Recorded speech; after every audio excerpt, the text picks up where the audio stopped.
Dans les sommaires, nous allons débuter ce journal par le conflit intercommunautaire entre Yaka et Teke dans le Mai-Ndombe. La société civile locale a décrié l'inaction du gouvernement. Mais qu'est-ce qui est à la base de cette énième tension communautaire qui cause mort d'hommes et des déplacements des populations? Nous en discuterons avec Guillaume Atatama, journaliste indépendant. Et les coordinations de la société civile de Beni, ville et territoire de Butembo et Lubero annoncent la suspension de leur collaboration avec la mission des Nations Unies en RDC alors que cette dernière se relocalise dans la province. Les organisations reprochent à la mission son inaction. Et à Bukavu, l'écroulement d'un immeuble en chantier a causé la mort d'au moins 4 personnes, tandis que d'autres se trouvent enfouis dans les décombres. 11 personnes étaient employées dans le chantier. Madame, Monsieur, merci de nous rejoindre sur Télé 50. C'est une dizaine de morts déjà et des dégâts matériels importants, notamment des maisons incendiées. Le conflit interethnique entre Yaka et Teke est aussi à la base des déplacements des populations, une tension communautaire de plus qui remet sur la table la problématique du vivre ensemble et de la cohésion nationale.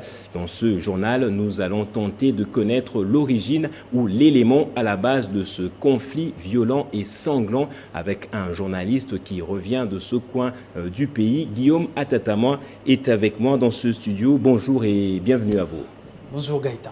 Merci d'avoir accepté notre invitation. Vous êtes journaliste indépendant. Vous avez eu un petit séjour dans le Mai-Ndombe. Vous avez échappé de justesse à ce conflit que j'ai justement nommé sanglant et meurtrier.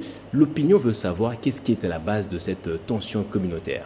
Alors, ce qu'il faut dire au départ, c'était une dispute autour de ce qu'on appelle redevance coutumière.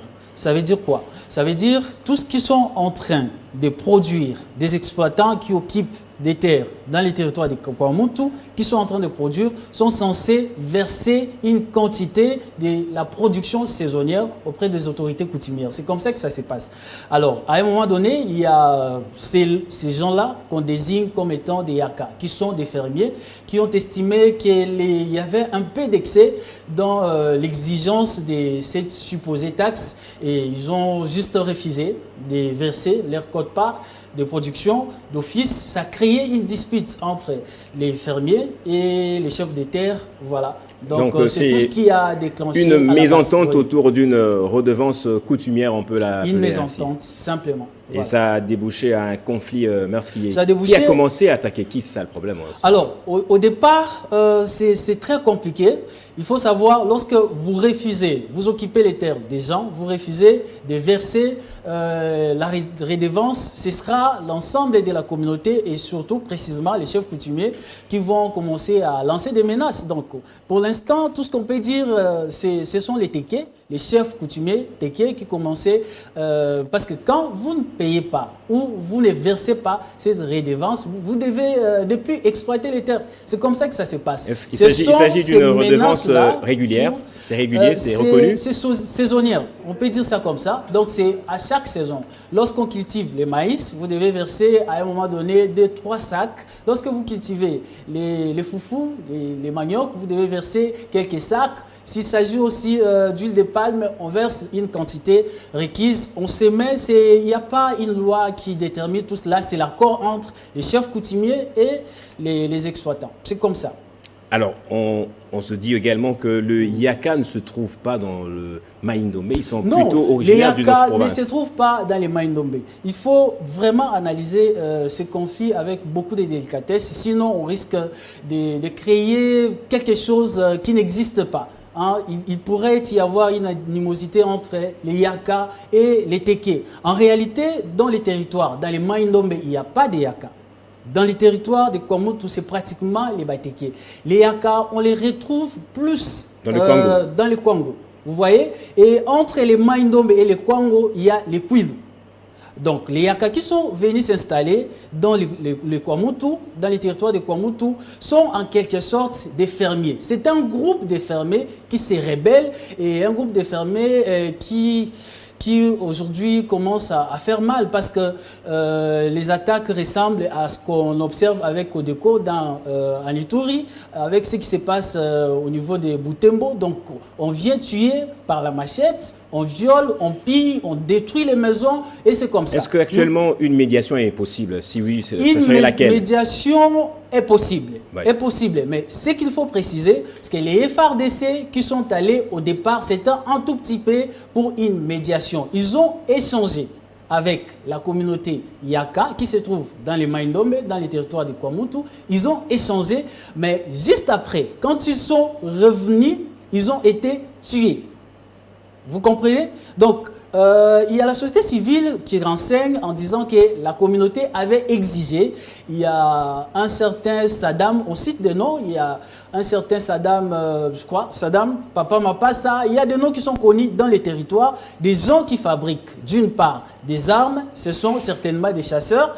Il y a les gens qui recrutent dans cette communauté-là. Il y a des gens qui font des fétiches pour protéger les militaires. Et ces gens-là ont été à un moment donné envahis par la première délégation des FARDC. Ils ont arraché des armes, ils ont arraché un certain nombre de choses et les communautés avaient exigé pour Alors Guillaume, une dernière question. Voilà. N'est-ce pas une extrapolation lorsqu'on dit qu'il s'agit d'un conflit entre les Yaka et les Téké? C'est dangereux. Je ne veux pas qu'on aille dans ce sens-là. Ce que j'aimerais dire, c'est que c'est déjà cet espace-là, c'est les parcs national, vous le savez, ouais. Et une milice peut se développer sans pour autant qu'il y ait un conflit interethnique. Vous savez, il y a les trafics d'animaux, d'espèces rares, etc. Au-delà de ça, c'est aussi un bloc qui est concerné par la carte actuelle sur les blocs pétroliers. Okay. Vous savez, les gens qui occupent des portions de terre peuvent être rémunérés ou ils peuvent avoir des tireurs des ficelles, justement. Oui. Merci. Donc, il y a beaucoup de choses autour de ça et c'est il faut aller sensible. Avec beaucoup de délicatesse. Merci Guillaume Tatama, journaliste indépendant. Et toujours à ce sujet, à Kinshasa, les élus nationaux ressortissants de Maïndomé ont entamé une démarche pour apaiser la tension entre les ethnies en conflit. Selon Didas Pembe que nous avons joint, le gouvernement annonce le déploiement d'une nouvelle unité des forces de l'ordre. Nous avons été voir le président de l'Assemblée nationale qui s'avère qu'il est également ressortissant du Kouango et qui ont pensé qu'il allait trouver une solution illico presto. Ce qui fut fait, dites-vous bien, monsieur le journaliste, que séance tenante, il s'est battu comme un guerrier, selon tantôt tel ministre, et il a pu arracher avant-hier 270 militaires qui sont déjà descendus sur les lieux pour amener la paix. Et enfin, nous allons nous y rendre pour que nous ayons une paix définitive. L'utilisation d'armes à feu. Il y a une brûlure des maisons, des cases. La population Téké est en train de s'enfuir vers les forêts parce que, bon, apparemment, la population Yaka était très remontée. On ne sait même pas comment ils sont organisés. D'ailleurs, nous sommes en train de nous interroger, est-ce que c'est vraiment la population Yaka qui est à la base de cette insurrection? Nous devons, l'armée doit nous donner des pistes de sortie, parce qu'il y a un monsieur qui s'est prétendu être le chef des Yaka, un certain Fouta, je ne sais plus très bien. Eh bien, il n'en était pas question. Ce monsieur qui a prétendu être ce chef Yaka n'était qu'un usurpateur. Nous aimerions que, déjà, qu'il y ait accalmie, qu'on puisse mettre hors d'état de nuire tous ces fronteurs de troubles, qu'on puisse les arrêter, les juger, et que la population Téké et Yaka puisse vivre de nouveau dans la paix comme cela a toujours été dans le passé. Et la gouverneure de la province du Haut-Lomami a conféré avec les membres de son gouvernement sur les questions de l'unité et de la cohésion, une réunion élargie aux membres du Conseil de sécurité provincial. C'était en prévision de son bref séjour à Kinshasa. Jacob Simbi.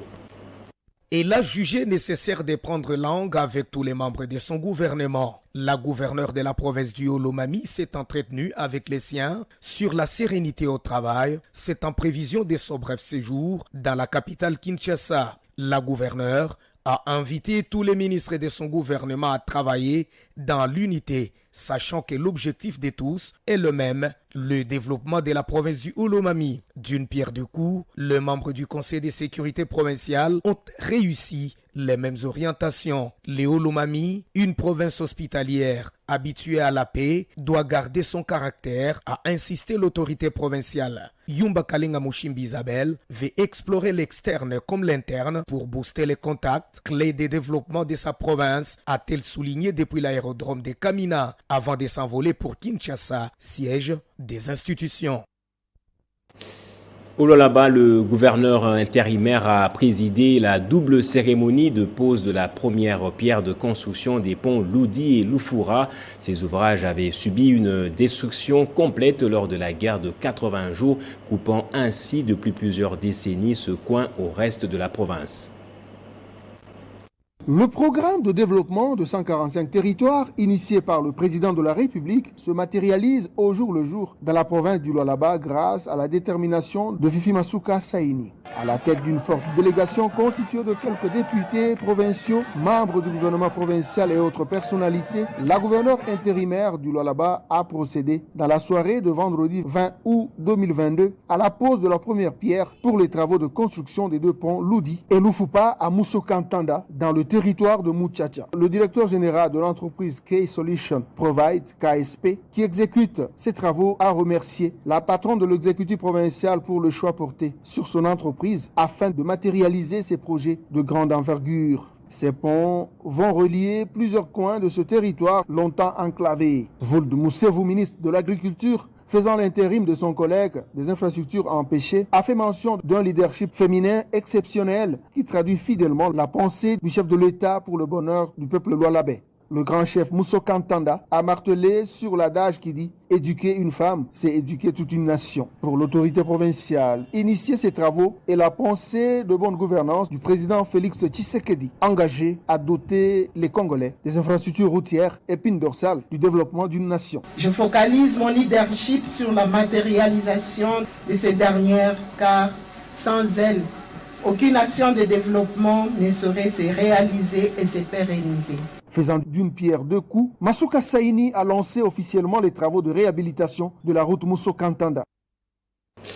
Et au moins 4 personnes sont mortes samedi soir lors de l'effondrement d'un immeuble en construction sur avenue Fizi au quartier Nialou Kemba dans la ville de Bukavu au sud Kivu. Le tragique accident s'est produit autour de 20h heure locale et selon le maire de la ville, seules 7 personnes des 11 personnes présentes dans l'immeuble de 5 étages ont été extraites des décombres et sont conduites à l'hôpital pour des soins. De telles catastrophes sont récurrentes dans cette partie du pays. Les casques bleus de la MONUSCO vont effectivement être délocalisés de la ville de Butembo vers Beni et Rutshuru, tel que l'a annoncé le gouverneur du Nord Kivu, Constant Ndima, au cours de son adresse à la presse du jeudi 18 août dernier. Pendant ce temps, la société civile et toutes ses composantes annoncent la suspension de toute collaboration avec la mission onusienne. Dans la ville de Butembo, Nord Kivu, le maire policier a annoncé récemment la relocalisation de Butembo à partir de samedi 20 août 2022 dans un communiqué. Le porte-parole intérimaire de la MONUSCO a vite réagi et recadré qu'il s'agissait plutôt de l'évacuation de matériel vers d'autres sites. Selon elle, la MONUSCO ne compte pas fermer sa base de Butembo. Par ailleurs, la coordination de la société civile de Butembo, de Béniville et territoire de Lubero au Nord Kivu et toutes ses composantes annoncent la suspension de leur collaboration avec la MONUSCO dans une déclaration faite vendredi 19 août à Butembo. Au terme de l'évolution de la situation socio-culturelle du Grand Nord, les forces vives accusent la MONUSCO de ne rien faire pour protéger les civils victimes de l'activisme de groupes armés. Elle exige ainsi son retrait immédiat du Nord Kivu. À cet effet, la société civile et toutes ses composantes réaffirment la suspension l'extension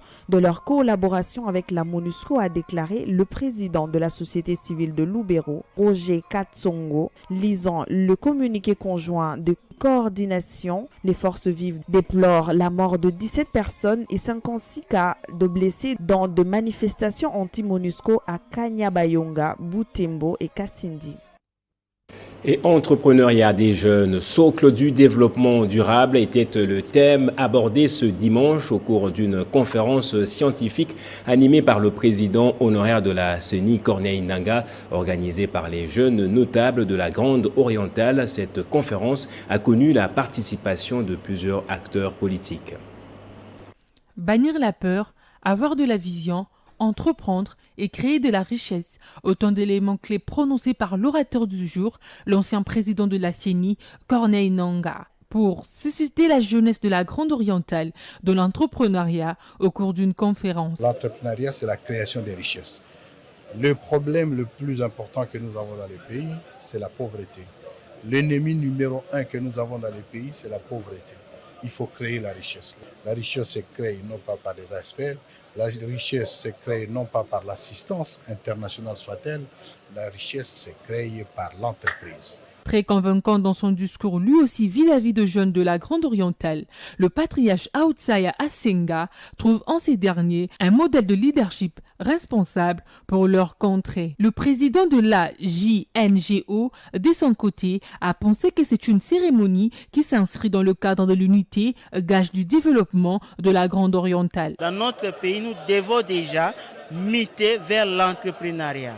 Donc le président Nangaa nous a appelés, nous a invités à devenir intelligents autrement.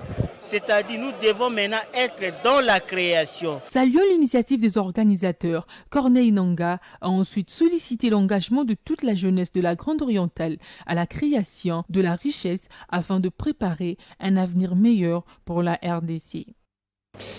Et l'abbé Godefroy Pembele a reçu les derniers hommages hier samedi 20 août à l'esplanade de la cathédrale de Kikwit par Monseigneur Timothée Bodiga devant une foule et quelques personnalités politiques. Le 7 août dernier, la communauté catholique en général et celle du Gros Bondondo en particulier apprenait avec grande émotion l'attente contre l'abbé Godefroy Pembele qui a succombé plus tard à ses blessures à Kinshasa au centre hospitalier Initiative Plus. Une émotion encore perspectible lors de la levée du corps avec une très grande mobilisation avec les concours de la notabilité de la région tels que les députés nationaux Obeminako qui a personnellement effectué les déplacements pour honorer la mémoire de l'abbé. Dans son homélie, l'évêque de Kikwit, Monseigneur Timothée Bodiga, a inventé les mérites de ses serviteurs du Seigneur, a décrié l'immobilisme de services de sécurité de la ville qui n'a apporté aucun secours au moment où il s'est retrouvé en danger. Vous, responsables politiques, aux responsables de la sécurité et à l'opinion publique, ce cri, plus jamais ça! Obeminako s'est ensuite incliné devant la dépouille de l'abbé Godefroy Pembele avant de l'accompagner avec toute la population à sa dernière demeure au petit séminaire de Kinzambi. Une marche pacifique sera organisée dès ce lundi 22 août par la jeunesse de l'église catholique de Kikwit pour fustiger l'insécurité grandissante dans la ville. Et pour terminer, en dehors de notre frontière en Somalie, le bilan de l'attaque des islamistes Shebab contre l'hôtel de la capitale, le Hayat, s'est alourdi. Il est passé à 21 morts et 117 blessés. Le siège de l'hôtel a duré près d'une trentaine d'heures. Il s'agit de la plus importante attaque à Mogadiscio depuis que le nouveau président somalien Hassan Sheikh a pris ses fonctions. Les alliés de la Somalie, notamment les États-Unis, le Royaume-Uni et la Turquie ainsi que l'ONU ont fermement condamné l'attaque. Place au rappel des titres à présent. Nous avons parlé dans le début de ce journal du conflit intercommunautaire entre Yaka et Teke. Vous avez suivi les éclaircissements d'un journaliste, Guillaume Atatama. Et les coordinations de la société civile de Béni, ville et territoire de Butembo et Lubero annoncent la suspension de leur collaboration avec la mission des Nations Unies en RDC alors que cette dernière se relocalise dans la province. Et à Bukavu, l'écroulement d'un immeuble en chantier a causé la mort d'au moins 4 personnes, tandis que d'autres se trouvent enfouis dans les décombres. 11 personnes étaient employées dans le chantier. Et c'est par ici que prend fin ce journal. Merci à vous tous de l'avoir suivi. Très bonne suite de programme et soyez toujours heureux, madame, messieurs.